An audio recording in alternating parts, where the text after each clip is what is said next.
What's up, everybody? Welcome to the show. My name is Conrad, and how are you, buddy? Thank you for joining me here on Con Radio. If you're wondering what Con Radio is, it's everything, baby. It's got the OK Taco Show, it's got those guys from Wichita, and it's got these Oklahoma shed shows where I come out to my shed in the middle of the summer and I do these shows. I've been doing it for about 10 years, and everything's available. Just check out Apple Podcasts, Spotify. You can follow us on social media on Instagram and Facebook, but just search for Con Radio and you will find us.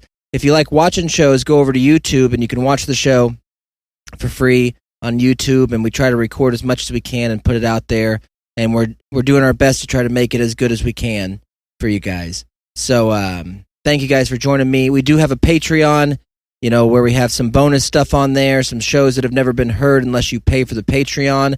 But I also try to put most of the stuff on there for free. So you can go over there and support us on Patreon. We don't have any sponsors. We don't have any income. We don't make any money. We just do this for passion, dude. We want to do it. We want to make money. We want to make a living. But right now, it's a passion thing. So, and for the past 10 years, it has been. But all the pillars are in place. We just got to get you guys to the arena, So if you consider sharing the show or telling people about the show, that all helps. Subscribing for the free things, that all helps. And let's grow this thing. Nobody thinks it can happen, so let's do it. All right, so I got notes on here, but a lot of them I don't know. I don't know what I want to start with. I guess I'll put it that way. Or maybe I should say, I don't know if it was what I was thinking when I wrote it. Wrote the note. But I will start with this, dude.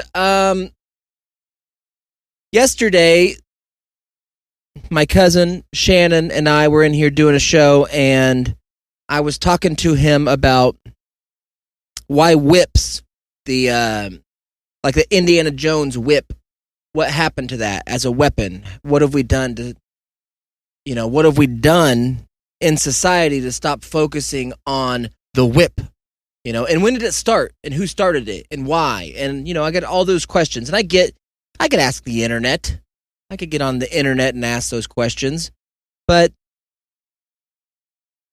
sometimes it's better to speculate. I think, we've been running a country on speculation over the past at least 8 years, or and maybe longer, and so. Sometimes I think, yeah, I know the answer's there, and there is a roadmap to the history of the whips, but it's almost funner for me to, as a creative experiment, to be like, what inspired the first guy? I mean, the first guy that got a whip, he was doing it for pain. That's an instrument of pain, is what a whip is. And so we were talking about it, though, and every time we do this show, every time, and we do shows all the time, something that we talk about then gets twisted into the ether and then gets spit out somewhere else. And so before I come out here to the shed here in Oklahoma, I got on my Google machine and I just typed in weird news, like I always do, because I'm curious if there's a weird news story out there, something that's odd, something that's strange. And of course, first thing that comes up from a reputable source, and that's up to you to decide whether or not it's reputable. But the first thing that comes up on my feed, guess what? Florida woman caught on video holding pitchfork. Already great. I'm going to put that right there. That's already good. Comma. And whip during rainstorm before arrest. And whip, guys. So, yeah, I'm clicking on it. You got me again, Fox. I'm clicking on it, buddy, and I'm coming in hot. The store manager said the woman with the pitchfork was trying to sell teddy bears behind the store earlier in the day. What are you doing? I'm selling teddy bears. This is a Target. I got a pitchfork. I got a whip. A Florida woman was captured on a bizarre video appearing to hold a pitchfork and a black whip outside a Publix supermarket after trying to sell teddy bears behind the store. The incident happened around 2 p.m. in front of a Publix supermarket at 1685 North Hancock Road in Mineola, Florida, according to an arrest report. A Florida Highway Patrol trooper responded to a woman identified as 56-year-old Lisa Ann Sloan. Sly and the family Sloan. Of Ocoee. I don't know. Ocooee. It's a Florida thing. Dash cam footage shows a woman appearing to point the whip at the trooper. Point the whip. You know, you mean you point the circle? Can't point the butt? The whip is out. Point a whip? You whip a whip. You hold the circle out. You point, get out of here. I'm selling teddy bears behind this Publix. What? Yeah, I'm back here. I'm trying to sell teddy bears behind a Publix. You want to get your ass whipped? About to. Police said the trooper commanded her to put down the weapon. Which one, dog? Pitchfork? Underutilized weapon, I will agree. Or whip. Which she refused to do. The trooper managed to remove the weapon from Sloan's possession, handcuff her, and place her in the back of the patrol car. You think, oh, that's easy. I found a 56-year-old woman. Yeah, I got her. 56-year-old woman behind Publix supermarket. I got her. She's in the back of the patrol car. Should be headed to the station right now. You think you're going to take a whipped woman, a woman that we be whipping and whipping good? You think you're going to take her to the police station with no incident? Dog, she had a pitchfork and a whip. And her business? Selling teddy bears. Balance of nature teddy bears, dog. So let's find out.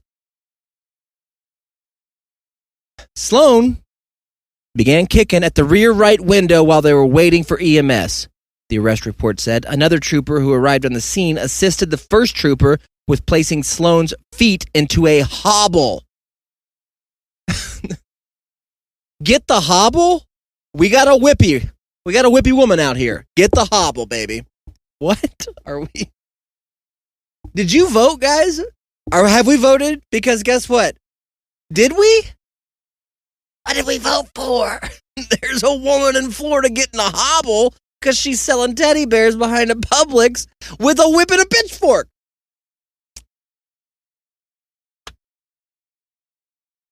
Make sure to vote, dude, and rock the vote and stay woke. EMS determined that Sloan did not need to go to the hospital. A Florida EMS made that decision. This one's fine. Continue. The manager of the Publix told troopers Sloan was trying to sell teddy bears behind the store earlier and later began running around with a whip and a pitchfork, which she used to stab a minivan. And I'll agree with that. That actually makes sense. Minivans suck. So, my wife's texting me. I'm sorry. Did you want me to make up the patties or can I do it? We're having homemade hamburgers tonight, so and I can do that on my computer. Pretty. I'm gonna put. What time? I got 9 minutes. So I can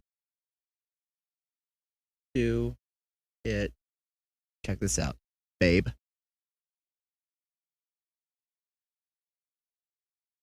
Just give me about 45 minutes. It'll be a little bit longer, but it's always better to act like that when you're texting your wife. And that's how good I am on a QWERTY keyboard, everybody. I can type with one hand, and I'm kind of chicken pecking because I don't got the right dexterity. But anyways, go back to the story. Where you at, lady? Where you at, girl? Open. That might be it. Oh, nope, we got more. The trooper wrote in his arrest report that Stone appeared to be highly intoxicated on some sort of stimulant drug. And a lot of these people are out there. dog. That's what I'm saying. When we went to Goodwill Outlet, a lot of these people that we meet are high on drug. And so you got to be careful out there. If you're a mother going to Publix to get groceries, if you're in a city right now, if you're in a big city right now, and it can be as big as Oklahoma City, which is one of the biggest cities in the world, or it can be as big as New York City, which I think is the biggest city in the world, other than China. But, or Hong Kong. Maybe Hong Kong. But you got to be careful because a lot of people are out there high on drug. And they're going to be back. See? Worked perfect. Thumbs up, K, I'll be working in here. Kissy face. So, I'll be making hamburger patties in about 45 minutes if anybody's asking. And we're doing a half sausage, half beef combo. And I'm thinking what I'm going to do is break up some breadcrumb and 1 egg, some salt and pepper, mix all that together, make some patties, and then cook them on a cast iron skillet over the stove with butter. And if you want more of these recipes, please follow me at brettfavrecipes.com or gunslinger.net. I'll be making all those recipes there for you available. So this trooper thought that this woman was maybe high on some sort of stimulant drug. That's great detective work. Because turns out she was high on a stimulant drug. And that drug is called drug. He observed that many recent cut mark scars and bruises on her legs and body. The woman repeatedly stated that she felt no pain anymore and that God was in control. Miss Sloan, are you okay? I feel no pain. God is in control. Man, we've put your pitchfork and your whip right over here. So when you start to feel better or you get control, we're going to give it back. Until then, just have yourself a little bit of a nap here in Florida jail. Right next to the Florida EMS. Stone was arrested and charged with aggravated assault with a deadly weapon. That better be the pitchfork. Or is it the whip? And she was transported to Orange Lake County Jail. So if you guys want to send her a letter, you want to become a pen pal, go ahead and send Miss Sloan a letter to Orange Lake County Jail. And let her know that you heard about her on Con Radio. And I'll appreciate that. And maybe we'll get a couple fans out of that. So if you're out there, dude, and you're wanting to sell teddy bears, be careful. Got to be careful. And you got to bring a whip. That's awesome, dude. And 56 years old. I'm not there yet. I'm getting close to 56. I'm closer to 56 than I am to 0. So that's where I'm at. And I hope that's not me when I'm 56, but I can't guarantee it. If I get high on drug or something, and this woman is, of all the, I know it seems crazy, but if you let your subconscious control you, dude, that's me. That's me embodied into a 56-year-old woman that is high on drug. You get up in the morning, you think, I got to make some money. Why? For more drug. And then you think, how can I do that? You look around, I got nothing. But wait, I have teddy bears. You go back, sell your teddy bears. Genius plan. People need them. It's comforting. But you're going to run into some other grifters out there. So what happens? Bring a pitchfork. Bring a whip. And that's what she did. So, God bless her. I hope she's okay. And I hope she figures it out. She looks like she'll figure it out. Sometimes it just takes something like this. Sometimes it gets, sometimes you don't know what the bottom is until you're selling teddy bears behind a Publix grocery store with a whip and a pitchfork. That's the bottom. Now I found it. Now I start building. And I hope this lady builds her life. And I hope I can elect her in the next presidential election when she's vice president for Ron DeSantis. This woman was behind a Publix selling freaking teddy bears. Whip heavy. but she cleaned herself up. She got off the drug. And now she's my running mate. I'm Ron DeSantis, and this is Miss Sloan. Here's her story. That's beautiful. It's something I won't vote for, but it's beautiful, and I hope a lot of people do. I don't know where you guys are at on this. For a long time, and we actually had a guy on here on the show recently where we were doing our interviews at Con Radio Presents. We were doing an interview with a guy named Brandon who worked on a cruise ship. And he worked on not the Oasis of the Seas, which is I forget what brand of cruise that is, but I think it's Norwegian. But he worked on Voyager of the Seas or something like that, which was one of the largest cruise ships. It was the largest cruise ship in the world at the time. And I think they have just, once they build it, they got the jigs and stuff. And so they just make a jig a little bit bigger, and now they got, every time they release a cruise ship, it is the largest. And I guess they keep building them. And I don't know what they do with the old ones. Don't ask me, but it seems like a waste. And I've always thought about cruising, and I've never done it. And it's not because I'm deathly scared of water, which I am, and I'm deathly scared of heights, which I am. But it was more, it just never fit with life, never fit with the schedule. I did, especially before kids, I really enjoyed going places with my wife and taking her on a vacation if I could, and a lot of people didn't get to do that and don't get to do that. And I know why, because once we had children, we weren't able to do that. And I think that maybe we could have had we structured our life a bit more conventionally, but we went the other way with it.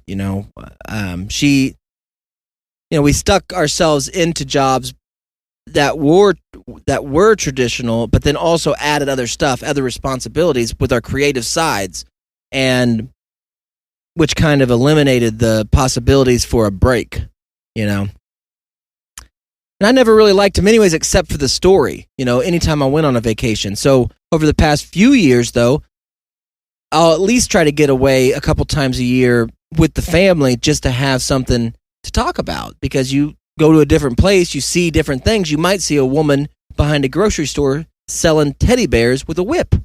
So you got to experience new things to do that.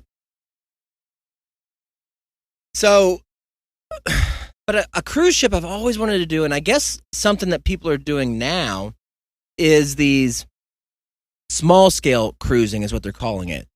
And it sounds a little bit more doable and a little bit more my style. As much as I love saying that I was on the Oasis of the Seas, or I was sailing the Caribbean on the world's largest ship, or I took a ship to Alaska. As much as I would like to do all that stuff, it's not really me. I would much rather float down a river on a cruise ship, or some. I guess what these ones are doing, they're not going to very many exotic places, but they are having ports where they'll stop at and people can have a little bit more time to explore. And these small scale cruises maybe have a few hundred people on them rather than a few thousand. So it's not like the Carnival Cruise Line where you got 3,000 waterheads that are slipping and sliding their way to the Caribbean, and you're just amongst, those kinds of people. And even though I am that waterhead, I don't like people that much. And so maybe small cruising is more my style. And after reading this article I read, it seems to be because for about $2,000, which is a tremendous amount of money, and it would take a lot of plasma for me to give to be able to save up for that kind of a cruise, it still seems like that's what I would want to do, because everything, once you do one of these small ones, everything's included. So, you on those big ones, a lot of times you get a free buffet every day. The buffet is always free, but the other restaurants aren't free, and so you might be spending $100 because you're not going to eat the buffet because now you're like, oh, let's go here. We met so-and-so from, Norway, and they wanted to have dinner at this steakhouse on the cruise ship, and then we're going to go see a show, and none of that stuff's included. And so your $3,000 cruise ends up costing you another $3,000. And I guess that's what these smaller ships are doing. And I think it's also important to remember that my dream, my vision, my whole point of doing all this is someday to be able to buy a piece of property or use Random Dude Ranch as a place to put a yacht in a small pond. And I'm talking $1 million yacht and putting it in a small pond and doing the show from a yacht on a pond in Oklahoma every day. And, when the show is over, spending the remainder of the day hanging out with people that like the show and that live on the yacht. Basically building a community of friends that live amongst us on this yacht with their family. I mean, they might bring their families. It's very family oriented. And maybe, is it weird that I have a friend in Pennsylvania, Chris, one of my best friends, but also a listener of this show.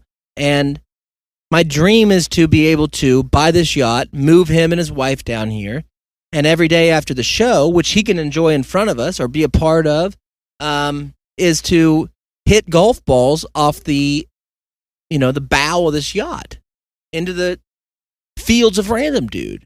That's a dream of mine. And so maybe this small-scale cruising would be a way for me to dip my toe in the water on that. So I'm thinking. I'm thinking about, I can't afford both my wife and I going. I don't have enough plasma in my body to afford that, but I am thinking about doing it. Just alone, probably.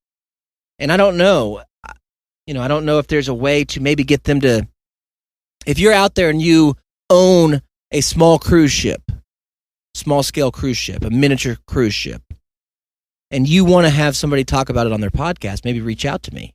And I'll come out there, I'll go eat at every restaurant, I'll do all your activities, I'll go to your shows, I'll talk about the places you stopped, and you can pay me pretty good money for that, and also be free, a free trip, and free promotion here on Con Radio. And then possibly your ship will inspire what I buy to put on the pond of Random Dude. So when I read stories like that, I get hopeful because those are the kinds of pieces that I need to know exist to make the dream inside this waterhead come alive, So, anyways, I've been thinking about it, and I didn't know how to bring it up, so I might as well just bring it up here.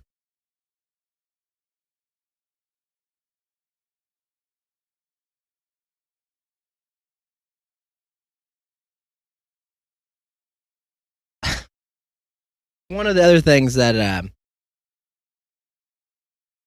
I was thinking about, and I don't know how to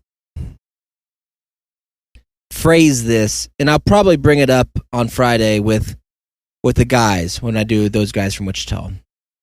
So if you want to listen to that, just subscribe to Con Radio. But okay.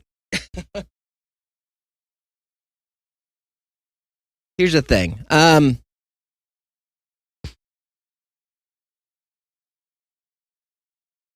There's a possibility that I have misplaced a certain thing that could be embarrassing to know that I misplaced it.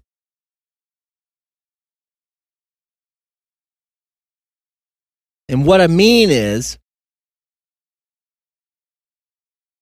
there's a device that companies make, and there's a lot of companies out there, and some of them make this, that you, as a man, it's for males or people who have male genitalia, and it's used primarily for erectile dysfunction, or enhanced function. And what this device is a ring that you would put around your male genitalia, and it would be able to help you achieve a certain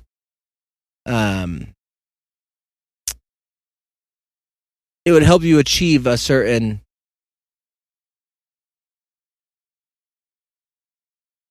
feel that you were looking for, and maybe it had been gone, or maybe you're just curious of what this might do.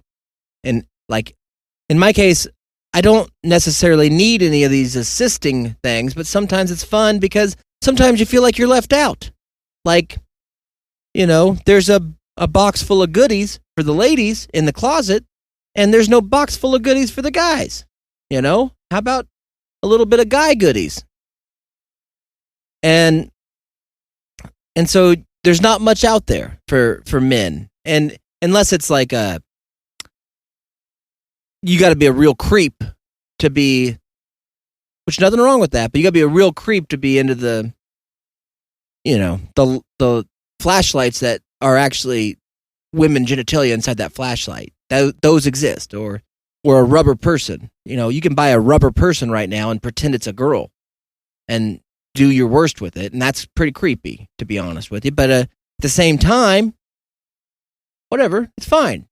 I'd rather you do that than go, sell teddy bears behind a grocery store. So,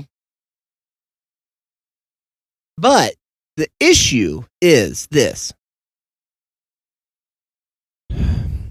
In her wisdom, which is wise, there's chore duties for my children. My children have chores.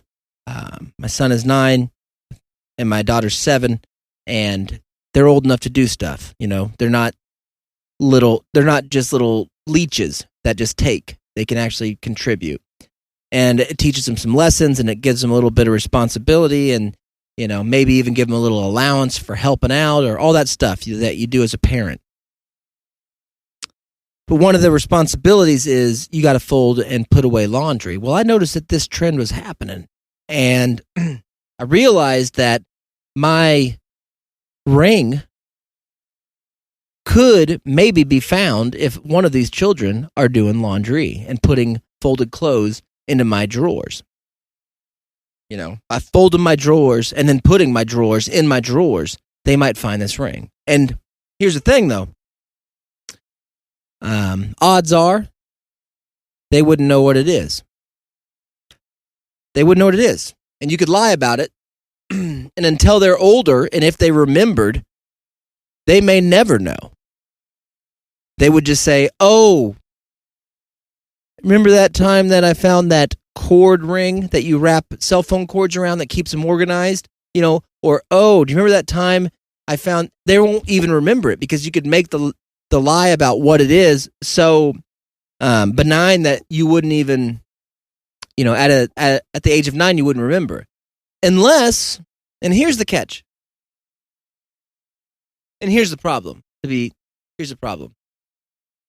Because I knew that there's a chance that they may stumble upon this thing, I decided to move this ring into the pouch of my computer bag.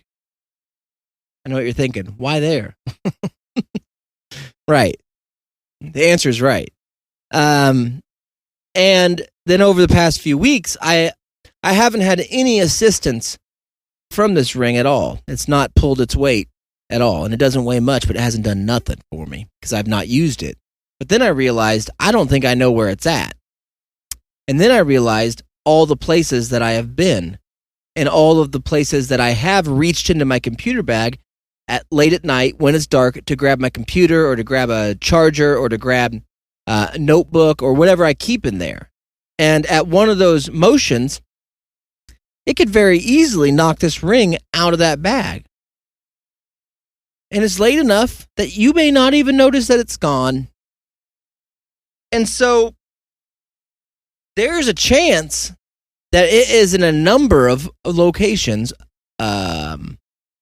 in multiple states, just sitting there.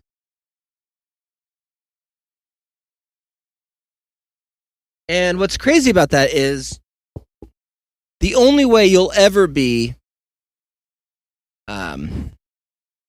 called out about it, like the only reason that it can be embarrassing is because the person who found it, if you know what it is, you're just as guilty. Because now you're kind of the guy that knows what it is, because it's not real obvious. It'd be like, what is this? And maybe if you're an adult male, maybe you'd be like, I think it's for this, but you wouldn't know. The only way you would know is if you know. Like if I see one in public, I could see one at a bar or something. I could go to a bar and look over, and I would know what it is.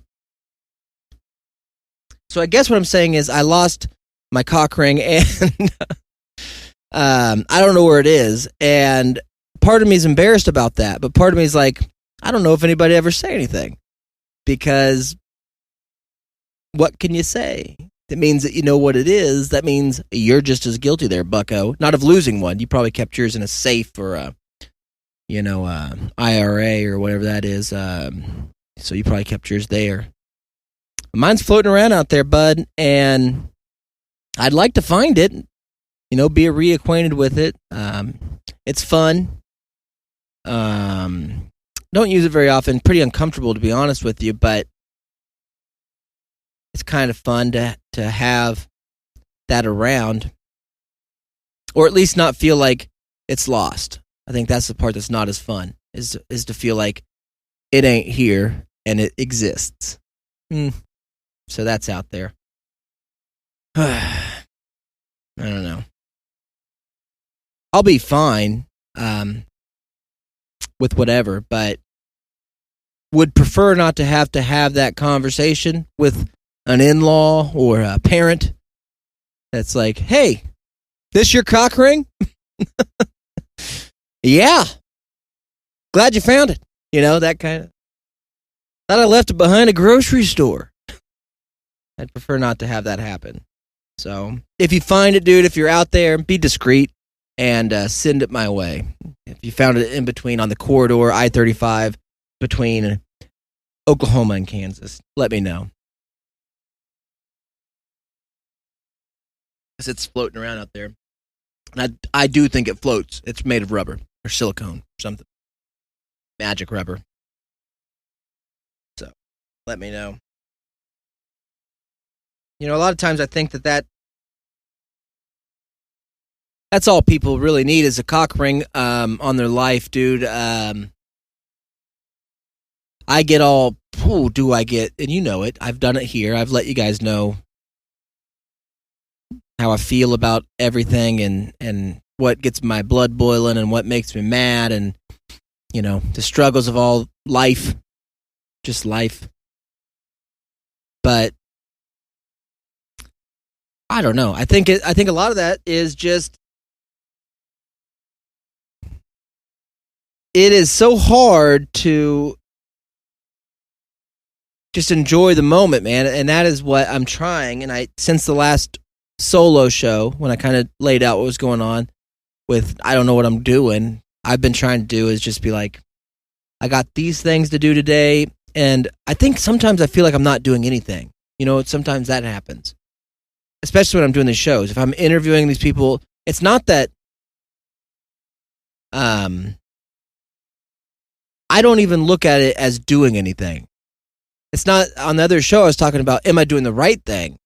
Sometimes I think I don't even feel like I'm doing anything. And I think that comes from just being raised the way that I was raised and, working outdoors, working physical labor, working actual labor in comparison to sitting in a studio and conversing. Those are two wildly different, endings at the end of a day. You feel like you've been hit by a truck. The other, you go, did I even, and maybe it's because it's what you love doing. I think a lot of that, I thought that today too. I thought when I was walking up to the house, from the shed, and I live on about, a 1/16 of an acre here. So it's not a long walk, but on the way I was thinking, maybe this is what it's like to do what you love, because it didn't feel like I did anything. Even if parts of that, like interviewing people, I love meeting new people, and every time it starts and we're going, it's fine, but I'm so not good at that in real life, I have to be forced to do it. I'm almost doing an exercise to force myself to interact and network with people, and that's not what I am. I'm the guy that doesn't want to do that and wants to figure it out on his own. But I need the help. I need the network. It needs to help me grow. I know that, but it's not what I am. So, but once the interview starts, regardless of who it's with and what it's about, and we do anybody that says they got a bit, we'll talk to you, and I'm okay at it, I think. But at the same time, I would never do that. Never. Unless I force myself to, and once I start, I'm okay, and I'm glad that we did it, and I like to send them out there, and I hope that they're happy, and it's fun for a lot of people that's never done any of this. They don't do it for 10 years. It might be their first time ever being on a podcast, and that's fun. Not for me. I don't look at it that way. I'm like, I wish you knew that I did all these things, and that's weird, though. It's a weird thing, because I get done, and I'm like, I'm glad I met those people. It was a good conversation, and they know who I am now, and that's what I do for the most part. So, and they look at it as this guy does something, and I looked at it as, did I just waste my time? Not because of them, because am I on the right path? And maybe it was always right, and I don't know. So it gets weird thinking about that. And I don't know if any of them, if they do find my ring, let me know. Lord of the Rings over here. So, anyways, what's weird about, here's something that bothers me that's kind of related, or I don't know the word. I'm not going to say, some people will say tangentially related, and I guess on that tangent it is related. But when you listen to the amount of podcasts that I listen to, one of the most popular advertisers on these different shows, so it's just an affiliate advertiser. And all that means, dude, if you don't know, is when you go buy the product through the person that told you to buy the product, that person gets a cut. The product's not paying them anything. And so most of these podcasts run off of affiliate marketing, meaning they sent people to the place where they ultimately bought something that hopefully they needed. And a lot of them are mattresses, because that's such a high-priced item. These people get a lot more money to sell a mattress to you than they do to sell a ring to you. So that's why most of them, you'll hear that. But another thing you'll always hear is something called a manscaper. A manscaper, which is a device that is a razor thing that it's designed for men to use to trim their body hair. Okay? And I don't have a lot of body hair, but I do have, I've went through puberty, so I got hair. And I think that the place that because right now the only affiliate marketing that we have is with Diamond CBD, where you can buy all the CBDs that you want, whether it be the Delta 8 stuff or the ones that you use with the vape pens, or the ones that you take as a gummy, or they have Delta 9 now, which I don't know what that is. They have Delta 10. They have hemp products that don't have any of that stuff in there, but they have everything. And the reason I'm okay with it is because my wife and I actually buy the products and enjoy them from time to time with each other. And so those are on thewaterhead.com, where you can click that link and it'll take you, and I do get credit if you do that. So if you are interested in CBDs, I support that one. I don't have Manscaped, but I do think that they're part of the network that I'm affiliated with, the network that I get those links through.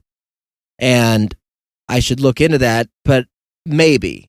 Because my issue with it is when these guys that do shows, and primarily men, but it could be women too. There really isn't. I don't listen to a lot of female podcasts, and maybe that's something I should work on. But I just find it so annoying. No, I did listen to a couple that were female hosted for a long time, and I did get it to be annoying, but it wasn't because they were female. It's just their choice of topics. But I will say this: I would have rather listened to them pitch me a body groomer than that's my issue with it. I don't want to listen to a 370-pound man talk to me about how he trimmed his bag last week. You know, it's disgusting to me. And maybe it's disgusting to you to even imagine myself talking about, you know, my erectile enhancement device, my EED, dude. And I get that, because it would be. But it seems that every one of these podcasts I listen to is in some way affiliated with this Manscaped lawnmower 4.0. And even calling it a lawnmower is disgusting to me. And the fact that there's these I know what they look like. I mean, you guys, your pictures are everywhere. You know, if you follow them on social media or drop my crystal.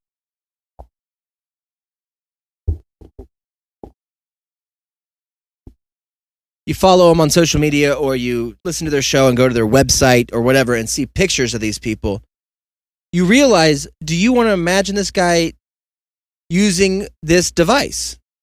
No. The answer is no. So stop selling it, guys. It's disgusting. It's gross, and I don't like it. Okay? Manscaped, go with just the ladies. Men, here's the thing.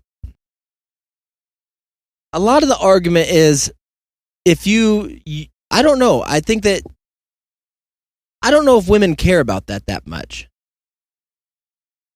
I think about that sometimes. I don't think they care about hygiene. They don't want it to be, you know, nobody wants to feel like they're dating the woman from behind Publix that sells teddy bears and whips people. Nobody wants to feel like that they're married to a garbage can. You know, they want you to smell good and be clean, okay? But also,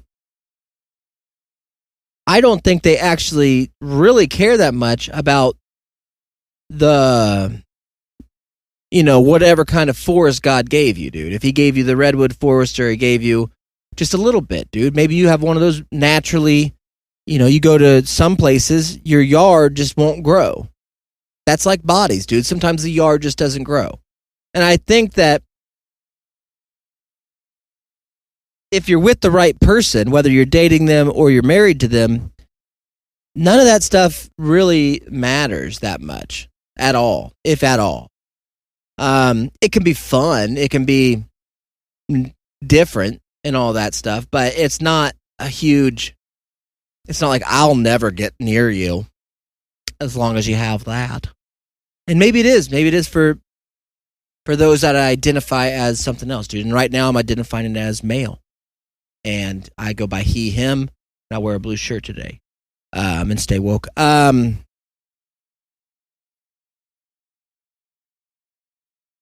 really, I think sometimes, God damn. Sorry, God. My fidget spinner. Really, I think that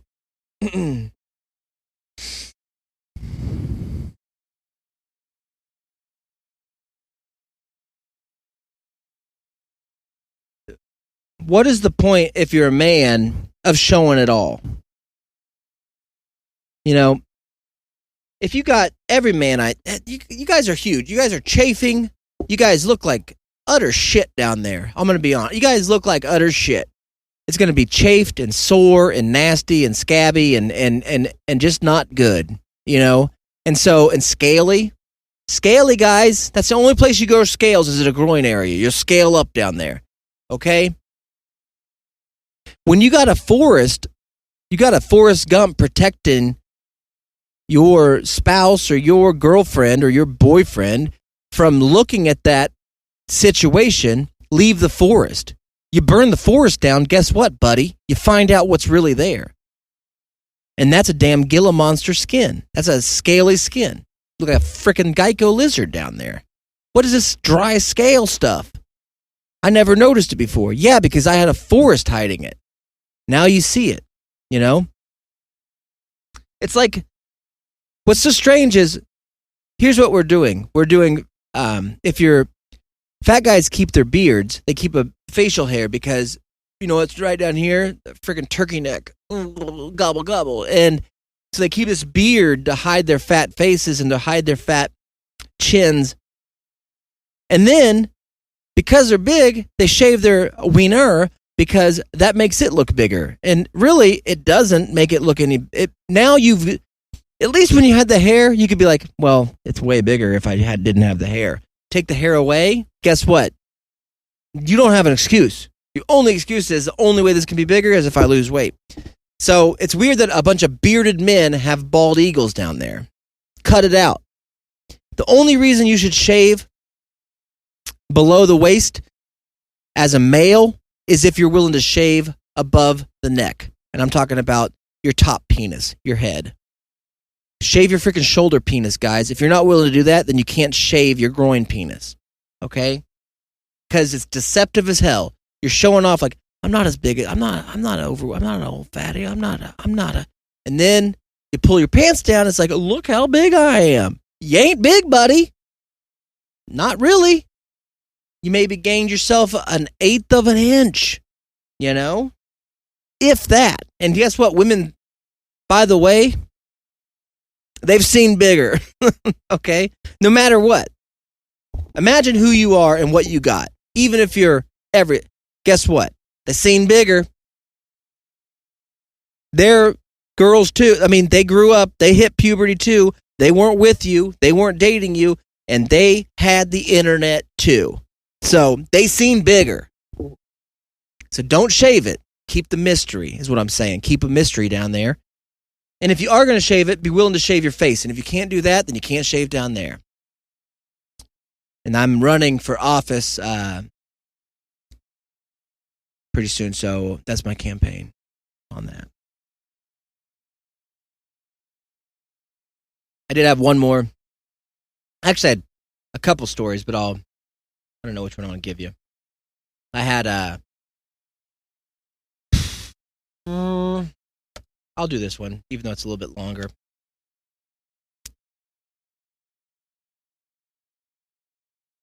It loads. All right, got it, buddy.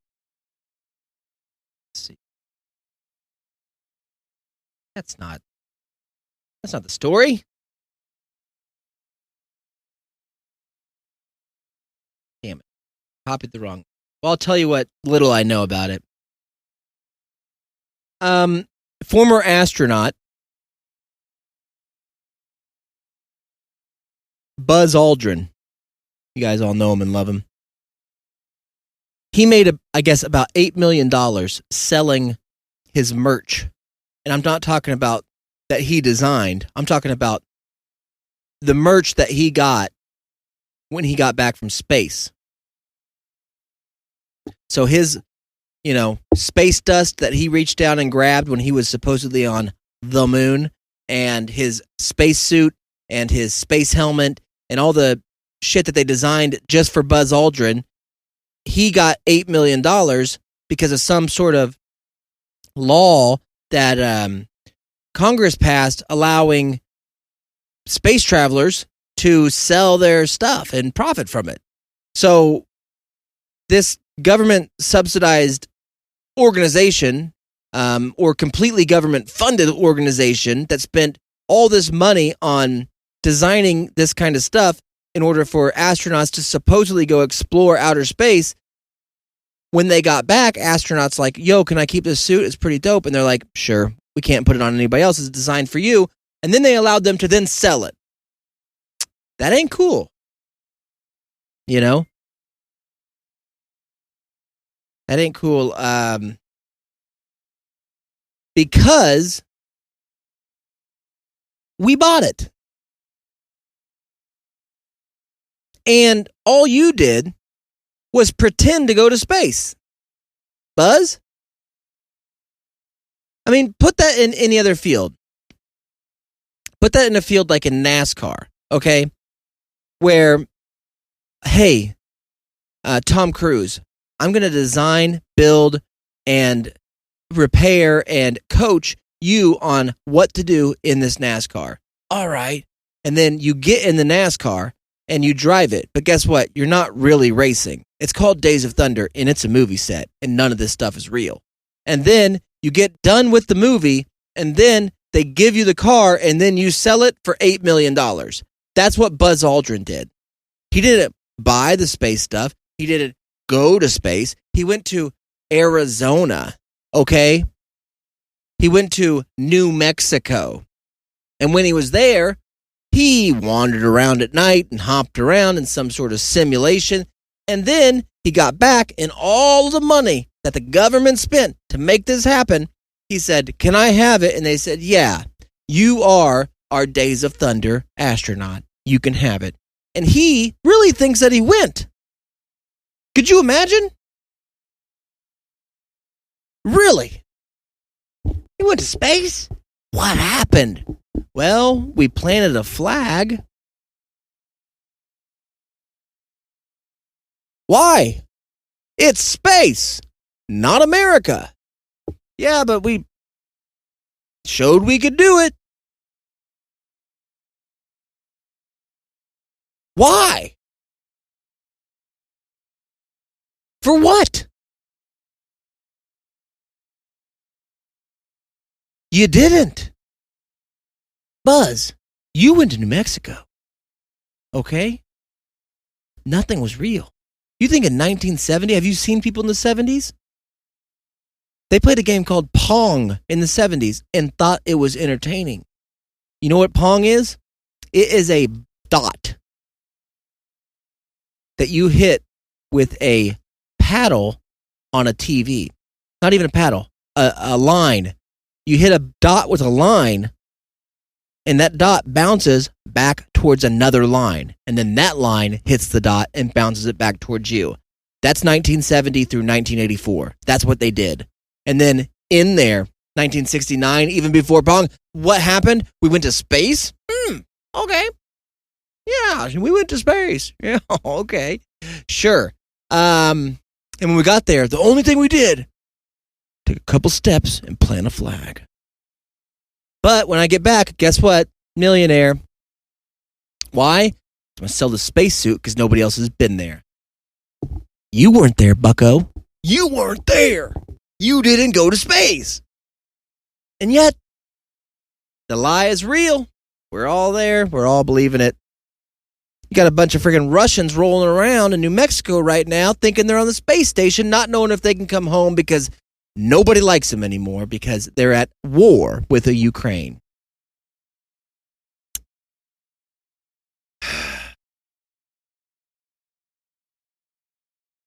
I'm not a flat earther or anything. I just don't believe the earth is round. I'm just kidding. I don't know. Whatever. I don't care. What's $8 million? I mean, other than something I'll never make or never see. Or, no, I did write myself that check for $8 million that I will cash when I have it.